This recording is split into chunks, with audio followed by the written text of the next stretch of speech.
جہاں روزے کی قضا کی گنجائش بیان کرنے کے بعد فرمایا گیا ہے اللہ تم پر آسانی فرمانا چاہتا ہے، تنگی کرنا نہیں چاہتا، اس لیے روزوں کی تعداد مکمل کرنے کا یہ طریقہ تم کو بتایا گیا ہے تاکہ روزوں کی تعداد بھی پوری ہو اور تم کو زحمت بھی نہ ہو، اور تاکہ آخری آیت کے اس آخری حصے پر غور کیجئے تاکہ تم اللہ کی تکبیر بیان کرو، اللہ کی کبریائی بیان کرو، اس بنا پر کہ اس نے تمہیں ہدایت دی۔ اس کا مطلب یہ ہے کہ عید کے دن کی تکبیر جو ہے، جو عید کے موقع پر جو تکبیریں پڑھی جاتی ہیں اس کا اشارہ جو ہے خود قرآن کریم میں ملتا ہے، اور نبی اکرم صلی اللہ علیہ وسلم نے اسی لیے ہمیں نماز عید سے پہلے اور نماز عید کے لیے جاتے ہوئے خاص طور سے رمضان المبارک کا چاند دیکھتے ہی جو ہے تکبیریں پڑھنے اور پڑھتے رہنے، اللہ اکبر لا الہ الا اللہ واللہ اکبر اللہ اکبر وللہ الحمد کا ورد کرتے رہنے، مسلسل کرتے رہنے اور بآواز بلند کرتے رہنے کی تلقین فرمائی ہے۔ یہ تلقین نہ صرف مردوں کے لیے ہے بلکہ خواتین کے لیے۔ ہماری خواتین بڑا شرماتی ہیں تکبیر پڑھنے میں، ایسا نہیں ہونا چاہیے۔ اللہ تعالیٰ کی تکبیر و تحلیل بیان کرنے میں ہمیں کوئی شرم نہیں محسوس کرنا چاہیے، یہ تو سعادت کی بات ہے۔ بہرحال یہ سلسلہ جو ہے عید کا چاند نظر آنے سے لے کر تکبیر کا یہ سلسلہ عید کا چاند نظر آنے سے لے کر کے نماز عید کی ادائیگی تک جاری رہنا چاہیے، اور یہ اللہ کی بڑائی یا کبریائی اس بنا پر بیان کی جاتی ہے کہ اللہ نے ہمیں ہدایت دی، اور ہدایت کا مطلب ہے اللہ نے ہمیں کتاب ہدایت یعنی قرآن کریم جیسی عظیم الشان کتاب سے نوازا، اور اس بنا پر ہم اللہ کی جتنی بھی بڑائی بیان کریں، جتنی بھی کبریائی بیان کریں کم ہے۔ سورہ یونس کی آیت 58 میں اللہ تبارک و تعالی فرماتا ہے وَقُلْ بِفَضْلِ اللَّهِ وَبِرَحْمَتِهِ فَبِذَلِكَ فَلْيَفْرَحُوا هُوَ خَيْرٌ مِّمَّا يَجْمَعُونَ۔ اس کا مطلب یہ ہے کہ اے نبی کہو یہ اللہ کا فضل و اس کی مہربانی ہے کہ یہ چیز یعنی قرآن کریم اس نے بھیجا، اس پر تو لوگوں کو خوشی منانی چاہیے۔ یہ ان چیزوں سے بہتر ہے، یہ ان ساری چیزوں سے بہتر ہے جنہیں یہ لوگ سمیٹ رہے ہیں۔ یعنی انسانوں کو دنیا میں جو کچھ بھی مل سکتا ہے اس میں سب سے زیادہ قیمتی چیز یا سب سے زیادہ اہم چیز جو ہے وہ اللہ تعالیٰ کی طرف سے بھیجی گئی ہدایت ہے، اور اس ہدایت کے نصیب ہونے پر ہم جتنی بھی خوشی منائیں کم ہیں۔ چنانچہ عید کے دن جو خوشی منائی جاتی ہے وہ اس بنا پر منائی جاتی ہے کہ اللہ تبارک و تعالیٰ نے ہمیں ہدایت سے سرفراز فرمایا، کتاب ہدایت عطا فرمائی، اور اس لیے یہ خوشی منائی جاتی ہے کہ اس ہدایت کے اوپر عمل کرنے کے لیے جس تقوی کی ضرورت ہے اس تقوی کو حاصل کرنے کے لیے اللہ تبارک و تعالیٰ نے رمضان المبارک کا مہینہ ہم کو عطا فرمایا جس میں روزوں کے ذریعے تقوی حاصل کیا جا سکتا ہے۔ پھر قرآن کتاب ہدایت ہے، ہر اس چیز سے بہتر ہے جسے لوگ سمیٹ رہے ہیں۔ قرآن کے نزول کا مہینہ قرآن کا نزول رمضان المبارک میں شروع ہوا، اس لیے خوشی اس بات پر ہے کہ ہمیں ہدایت نصیب ہوئی، اور اس لیے عید کا دن اللہ تعالیٰ کے آگے شکر ادا کرنے کا دن ہے، اور اس بات پر خوشی منانے کا دن ہے کہ اللہ نے ہمیں ہدایت کے قابل سمجھا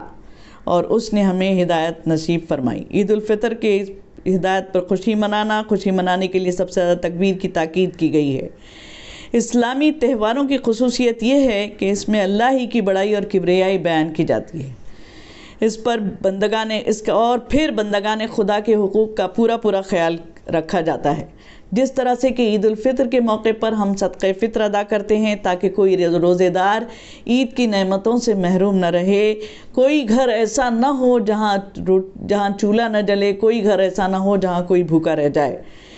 اس مرتبہ حالات کچھ زیادہ دیگرگوں ہیں، اس لیے صدقہ فطر کے لیے نصاب کی فکر مت کیجیے بلکہ اپنی حیثیت اور اپنے استطاعت کے مطابق زیادہ سے زیادہ دیجیے، اور خاص کر اپنے گرد و پیش میں ایسے لوگوں کو تلاش کر کے دیجیے جو ضرورت مند ہیں یا جن کے گھروں میں لاک ڈاؤن کی وجہ سے، جو عام دنوں میں تو خوشحال تھے لیکن لاک ڈاؤن کی وجہ سے جن کے گھروں میں بدحالی یا مفلسی جو ہے وہ اپنا سایہ کیے ہوئے ہے، تو ہمارا فرض بنتا ہے کہ ہم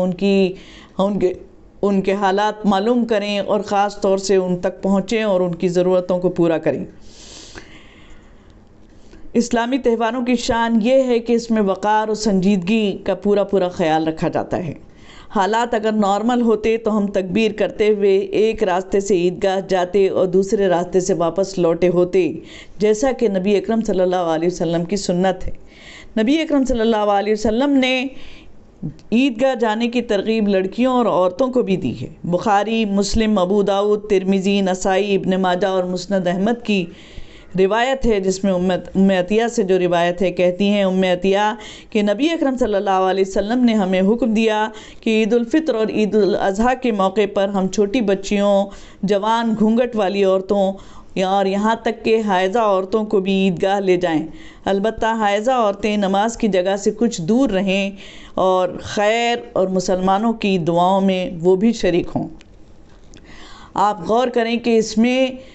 مطلب اگر نماز نہیں پڑھ سکتی ہیں جو خواتین اپنی شرعی مجبوری کی بنا پر، ان کو بھی ساتھ لے جانے کی تاکید کی گئی۔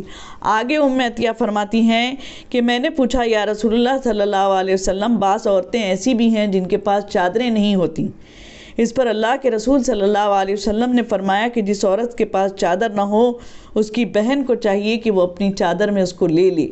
پہلے کے زمانے میں جیسے آج برقعے پہنے جاتے ہیں سلے ہوئے، پہلے زمانے میں اس طرح سے برقعے نہیں بلکہ جلباب یعنی بڑی سی چادر اوڑھی جاتی تھی۔ چنانچہ جس خاتون کے پاس، جس عورت کے پاس چادر نہیں ہے، اس کے متعلق نبی اکرم صلی اللہ علیہ وسلم نے فرمایا کہ دوسری دینی بہن اس کو اپنی چادر میں سمیٹ کر عیدگاہ لے جائے۔ اتنا زیادہ عیدگاہ جانے کی تاکید کی گئی ہے۔ اس کے علاوہ ابن ماجہ میں حضرت عبداللہ ابن عباس کی روایت ہے، انہوں نے فرمایا کہ نبی اکرم صلی اللہ علیہ وسلم اپنی بیویوں اور بیٹیوں کو عیدگاہ لے جایا کرتے تھے۔ اس طرح خوشی اور خیر کے موقعوں پر اللہ تعالیٰ اور ان کے رسول صلی اللہ علیہ وسلم نے خواتین کو بالکل بھی محروم نہیں رکھا۔ اور ایک عید ہی کا موقع تھا، جبکہ جہاں تک عید کی عبادت کا سوال ہے اس سلسلے میں تو آپ نے دیکھا کہ نبی اکرم صلی اللہ علیہ وسلم نے کتنی تاکید فرمائی ہے۔ اس کے علاوہ عید کی خوشیوں میں کس طرح سے نبی اکرم صلی اللہ علیہ وسلم شریک فرماتے تھے اپنی ازواج کو، اس کی مثال ہم کو اس واقعے سے ملتی ہے جو حضرت عائشہ سے متعلق ہے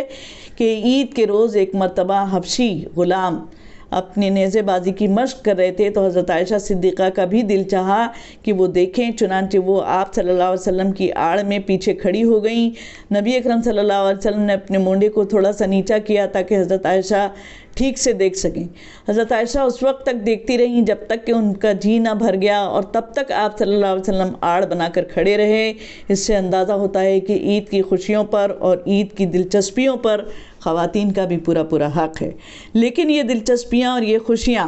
بہرحال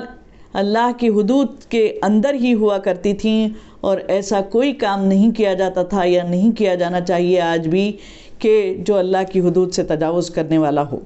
اس طرح اسلامی تہواروں میں وقار اور سنجیدگی کے ساتھ خوشی منانے کی پوری اجازت ہے۔ اسلامی تہواروں کی خصوصیت یہ ہے کہ ان میں سادگی اور سنجیدگی کا پورا لحاظ رکھا جاتا ہے، نہ کسی قسم کا شور، نہ ہنگامہ، نہ دوسرے بندگان خدا کو کسی قسم کی تکلیف پہنچانا، نہ مریضوں اور بوڑھوں کے لیے جو ہے نوائز پولیوشن جیسا کوئی مسئلہ پیدا کیا جاتا ہے، نہ ڈھول تاشے اور تماشے، نہ جلسہ جلوس، نہ آتش بازی، نہ پٹاخے۔ اس قسم کی کوئی چیز جو ہے اس قسم کی کوئی خرافات جو ہے وہ عید کا حصہ کبھی نہیں ہوتی، ہمارے کسی تہوار کا حصہ کبھی ہونا بھی نہیں چاہیے۔ اور اس کے ذریعے سے جو فضائی آلودگی عام طور پر تہواروں کے موقع پر پیدا کی جاتی ہے، عید اس سے بھی پوری طرح پاک ہے۔ کسی بھی قسم کی کوئی بھی بےہودگی کا مظاہرہ جو ہے وہ عید کے دن نہیں کیا جاتا، نہ بے حیائی، نہ فحاشی، نہ نشہ آور چیزوں کا استعمال، پینے یا پلانے یا کس طرح کی محفلیں آراستہ کرنے کا کوئی سوال ہی پیدا نہیں ہوتا۔ نہ خواتین کی عزت و عصمت سے کوئی کھلواڑ ہوتا ہے، بلکہ بہت ہی پروقار انداز میں عزت اور عصمت اور تحفظ عصمت کے ساتھ جو ہے عید کی خوشیاں منائی جاتی ہیں، اور مکمل خوف خدا کے سائے میں منائی جاتی ہیں۔ بہادر شاہ ظفر کا مشہور شعر ہے، ظفر آدمی اس کو نہ جانیے گا، ظفر آدمی اس کو نہ جانیے گا، وہ کیسا ہی صاحب فہم و ذکا۔ ظفر آدمی اس کو نہ جانیے گا، وہ کیسا ہی صاحب فہم و ذکا، جسے عیش میں یاد خدا نہ رہی، جسے تیش میں خوف خدا نہ رہا۔ ہمیں ہر قدم پر یہ بات یاد رکھنی چاہیے کہ خوشی ہم اس بات پر منا رہے ہیں کہ ہمیں قرآن کریم جیسی کتاب ہدایت ملی اور رمضان المبارک جیسا ماہ تربیت ملا، جس طرح رمضان المبارک میں ہم نے زبان کو قابو میں رکھا، اس طرح اس کے بعد بھی غیبت، گالی گلوچ، بدگمانی، چغلی اور اس طرح کی تمام تجسس طرح کے جو چیزیں، جو خرابیاں ہم نے اپنے اندر سے روزے کے دوران نکال پھینکی تھیں، ضروری ہے کہ اس کے بعد بھی اس پر قائم رہا جائے۔ جس طرح ہم نے رمضان المبارک میں حلال رزق سے پرہیز کیا ہے، ضروری ہے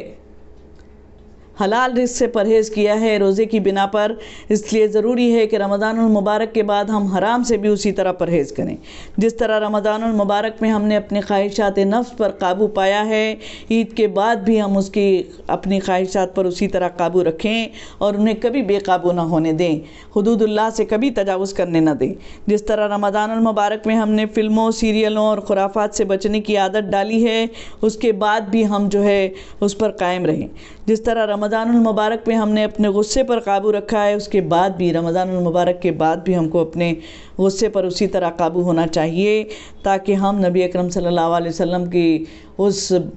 کہنا چاہیے کہ اس اشارے کے مطابق اپنے آپ کو پہلوان ثابت کریں، جس میں آپ صلی اللہ علیہ وسلم نے فرمایا پہلوان وہ نہیں ہے جو اپنے دشمن کو قابو میں کر لے، بلکہ پہلوان وہ ہے جو اپنے غصے کو قابو میں کر لے۔ اگر ہم نے رمضان المبارک کے روزے ایمان اور احتساب کے ساتھ رکھے ہیں اور اس سے پورا استفادہ کرنے کی کوشش کی ہے، تو ہر رمضان المبارک کے بعد ہماری شخصیت کو کچھ نہ کچھ اور نکھر جانا چاہیے، اور رمضان المبارک میں ہمارے اندر جو تبدیلیاں آئی ہیں وہ عارضی تبدیلیاں نہیں ہونی چاہیے، بلکہ مستقل تبدیلیاں ہونی چاہیے، ایک پرماننٹ چینج ہمارے اندر آنا چاہیے، اور ہماری شخصیت کے اندر نکھار پیدا ہونا چاہیے، ارتقاء پیدا ہونا چاہیے، ہماری پرسنالٹی کو ایوالو ہونا چاہیے، ڈیولپ ہونا چاہیے۔ اگر ہم نے روزوں سے پوری طرح استفادہ، اگر رمضان المبارک کے ماحول اور روزوں سے پوری طرح استفادہ کیا ہے، تو اس کا یہ نتیجہ ضرور ہی برآمد ہونا چاہیے، ورنہ یہ کیا کہ ہم رمضان میں تو ہر قسم کی خرافات سے پرہیز کریں اور رمضان ہوتے ہی ہر بندش سے آزاد ہو جائیں۔ شکر ہے کہ لاک ڈاؤن میں فلم انڈسٹری بھی بند ہے، ورنہ عید کے موقع پر تو خاص طور سے نئی فلمیں ریلیز ہوتی ہیں اور مسلمان عید کے دن ہی اس پر ٹوٹ پڑتے ہیں اور اس حرام کام میں مبتلا ہو جاتے ہیں۔ کیا فحاشی اور عریانیت، رقص و سرود، بے پردگی اور بے حیائی رمضان کے بعد حلال ہو جاتی ہے؟ رمضان تو ہمیں ٹریننگ دینے کے لیے آتا ہے کہ ہم ان حرام کاموں سے بقیہ 11 مہینوں میں بھی اسی طرح بچے رہیں۔ یہی چیز تو تقویٰ ہے اور یہی تو روزے کا اصل مقصد ہے، اور اس لیے تقویٰ کی اس صفت کو ہمیں مستقل طور سے اپنے اندر پیدا کرنا چاہیے، اس پر ہمیں جمے رہنا چاہیے، اللہ سے وابستہ رہنا چاہیے اور قرآن سے اپنا تعلق جوڑے رکھنا چاہیے۔ اللہ سے وابستہ رہنا تو اس لیے بھی ضروری ہے کہ ہماری آخرت بحال ہو سکے، ہمیشہ بحال رہنا ہے۔ آخرت کی بحالی ہمارا مقصد ہے، آخرت میں اللہ تعالیٰ کی رضا ہمارا مقصد ہے، چنانچہ زیادہ سے زیادہ اللہ تعالیٰ کو راضی کرنے کے لیے ہمیں اس سے وابستہ رہنا چاہیے۔ مگر آج تو ہمارے ملکی حالات بھی کچھ ایسے ہو چکے ہیں کہ ہمیں اللہ تعالیٰ سے تعلق کو بہت زیادہ مضبوط کرنے کی ضرورت ہے۔ پچھلے چند ماہ میں ہم نے جو کچھ جھیلا ہے وہ آزادی کے بعد کے 70 سالوں میں بھی نہیں جھیلا تھا، نہیں پیش آیا تھا۔ سب سے پہلے تو 2019 کے الیکشن کے فوراً بعد 3 طلاق بل کے ذریعے مسلم پرسنل لاء میں مداخلت کی گئی۔ پھر 5 اگست 2019 سے آج تک کشمیر میں لاک ڈاؤن جاری ہے۔ آرٹیکل 370 اور 35A کو کالعدم قرار دے کر کے نہ صرف کشمیر کی خصوصی حیثیت بلکہ اس کی ریاستی حیثیت کو ختم کر کے اس کو یونین ٹیریٹری ڈکلیئر کر کے جو ہے بہت زیادہ وہاں پر فوجوں کے ذریعے ظلم کیا جا رہا ہے، اور ہمارے کشمیری بھائی بہن جو کچھ جھیل رہے ہیں اسے الفاظ میں بیان کرنا ممکن نہیں ہے۔ پھر اس کے بعد ملک کی سب سے بڑی عدالت نے بابری مسجد کے متعلق سب سے بڑا غیر منصفانہ، بے انصافی پر مبنی فیصلہ کیا اور ایک مسجد کو بت خانے میں تبدیل کر دیا گیا۔ اس کے بعد CAA، NPR اور NRC کی تلواریں ہمارے سر پر لٹک رہی ہیں، جس کے خلاف احتجاج کرنے والوں کی بے دریغ گرفتاریاں ہوئیں، اور اسی کو بنیاد بنا کر دہلی کا مسلم کش فساد بھی، جو بدترین فساد کہا جا سکتا ہے، ابھی حال ہی میں ہو چکا ہے۔ خود لاک ڈاؤن کی آڑ میں جاری مزدوروں اور مسلمانوں پر جو مظالم کا سلسلہ جاری ہے اسے بھی نظر انداز نہیں کیا جا سکتا۔ جیلوں میں بے گناہ اور معصوم مسلمانوں پر جو مظالم جاری ہیں ان کا تذکرہ بھی یہاں ضروری معلوم ہوتا ہے۔ آج ہم اپنی اس لاک ڈاؤن کی عید میں ان لاک اپ میں عید منانے والوں کو فراموش نہ کریں، اور اس بات کا مکمل اندیشہ ہے کہ لاک ڈاؤن ختم ہوتے ہی NPR اور NRC کا اچانک اعلان ہو جائے۔ اس لیے ہر پر اللہ سے وابستہ رہیں اور اس سے اپنا تعلق مضبوط رکھیں۔ رمضان کی ان بچی ہوئی چند گھڑیوں میں گڑ گڑا کر ان حالات سے اللہ تعالیٰ سے عافیت کی دعائیں اللہ تعالیٰ سے مانگیں۔ مسلمانوں میں آپس میں زبردست اتحاد و اتفاق پیدا کریں اور ہر مشکل و مصیبت سے نبرد آزما ہونے کے لیے سیسا پلائی ہوئی دیوار بن جانے کے لیے تیار ہو جائیں۔ ہونا تو یہ چاہیے تھا کہ مسجدوں اور عیدگاہوں میں عید کی نماز کی ادائیگی کے لیے مسلمان متحد ہو کر کے مطالبہ کرتے اور وبائی مرض سے پوری احتیاط کے ساتھ یہ نماز ادا کی جا سکتی تھی، جس طرح سے کہ کچھ مسلم ممالک میں کی جا رہی ہے۔ لیکن افسوس کہ اس معاملے میں ہماری قیادت نے ہی اتنا کوئی انیشیٹو لیا، اور جن لوگوں نے انیشیٹو لیا اس پر لوگوں نے اتفاق نہیں کیا اور مطلوبہ جرأت کا مظاہرہ نہیں کیا گیا۔ البتہ CAA، NRC اور NPR کے خلاف ہم نے پوری جرأت کا مظاہرہ کیا ہے۔ نہ صرف ہماری طلبہ برادری میدان میں آئی ہے، بلکہ نوجوان مسلم طالبات اور بوڑھی مسلم خواتین نے بھی بڑی جرأت کا مظاہرہ کر کے شاہین باغ کے اندر اور ملک کے مختلف علاقوں میں، جو کہ سینکڑوں کی تعداد میں ہیں، مظاہروں اور احتجاج کو جاری رکھا، اور اس سلسلے میں وہ خاموش نہیں بیٹھی اور انہوں نے اس سلسلے میں پوری جرأت کا مظاہرہ کیا ہے۔ اور یہ عید انہی حالات میں آ رہی ہے۔ اگرچہ لاک ڈاؤن کی وجہ سے یہ ساری چیزیں پس منظر میں چلی گئی ہیں، لیکن یہ مت سمجھیے کہ باطل اپنا کام نہیں کر رہا ہے۔ باطل اسی طرح سرگرم ہے۔ ہم لاک ڈاؤن میں مجبور ہو گئے ہیں، ہماری سرگرمیاں جو ہیں وہ متاثر ہوئی ہیں، لیکن باطل کی سرگرمیاں اپنے طور پر جاری ہیں۔ وہ عید کے دن بھی جاری رہیں گی، اور خدا نخواستہ اللہ نہ کرے عید کے بعد بھی جاری رہیں گی، اور لاک ڈاؤن ختم ہونے کے بعد وہ کیا رخ اختیار کریں گی اس کا ہمیں پوری طرح اندازہ نہیں ہے، جس کا تقاضا یہ ہے کہ ہم پوری طرح اللہ سے وابستہ رہیں اور عید کے موقع پر بھی کوئی ایسی خرافات میں مبتلا نہ ہوں جس کے ذریعے سے ہم اللہ تعالیٰ کی ناراضگی مول لیں اور اللہ تعالیٰ کو ہم اپنے آپ سے ناراض کروا لیں، اور اللہ تعالیٰ کو جو ہے اللہ تعالیٰ کا غضب جس کی وجہ سے ہمارے اوپر بھڑک اٹھے۔ تو ضروری ہے کہ ہم اپنے کردار اور اخلاق کے ذریعے سے اس عید کو شکر و شائستگی کے ساتھ منائیں، اپنے حقوق کے ساتھ اس ملک میں عزت و وقار کے ساتھ جینے کے لیے اور اپنی مکمل شناخت کو برقرار رکھتے ہوئے زندہ رہنے کا حق حاصل کرنے کے لیے نہ صرف دعا کریں بلکہ آگے چل کر ہمیں اس سلسلے میں جدوجہد بھی کرنا ہوگی۔ آخر میں اس عید الفطر کے موقع پر جو ابھی بس آنے ہی والی ہے، میں آپ کو تہہ دل سے مبارکباد دیتی ہوں اور دعا کرتی ہوں کہ اللہ تبارک و تعالی آنے والے حالات کا مقابلہ کرنے کے سلسلے میں ہمارا حامی و ناصر ہو۔ وآخر دعوانا ان الحمدللہ رب العالمین۔ لا الہ الا اللہ، لا الہ الا